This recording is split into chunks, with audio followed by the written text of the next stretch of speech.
There are a bunch of things that Jesus never said that are misattributed to him, like love the sinner, hate the sin. Actually, it's a fun list. Hi, I'm Jeremy. I'm a deep skeptic, also a pastor.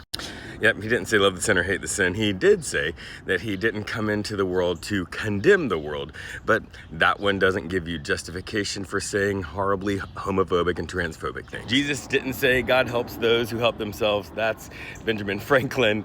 It's also really unhelpful when it comes to religion and theology, because it just shores up the power of those who are well-resourced. Everything happens for a reason. Jesus did not say that.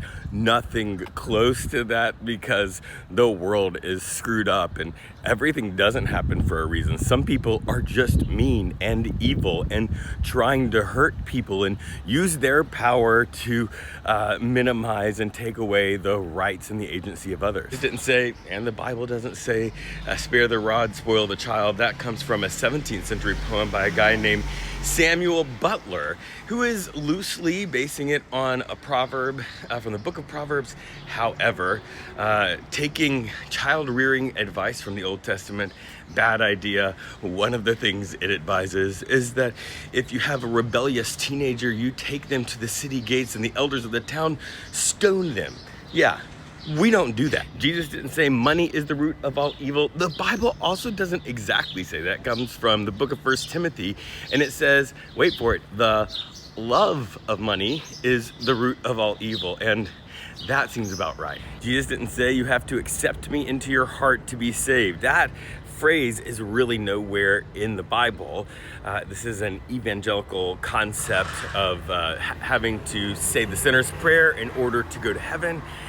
It roughly comes from the book of Revelation, where Jesus, there's a verse that says, I stand at the door and knock.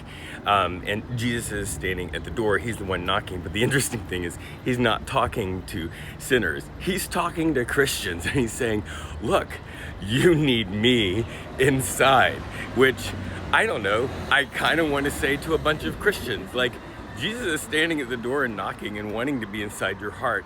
So, maybe you should act more like Jesus is actually inside you. This is a fun one. I'm wondering if you have seen other quotes misattributed to Jesus, and let me know which ones.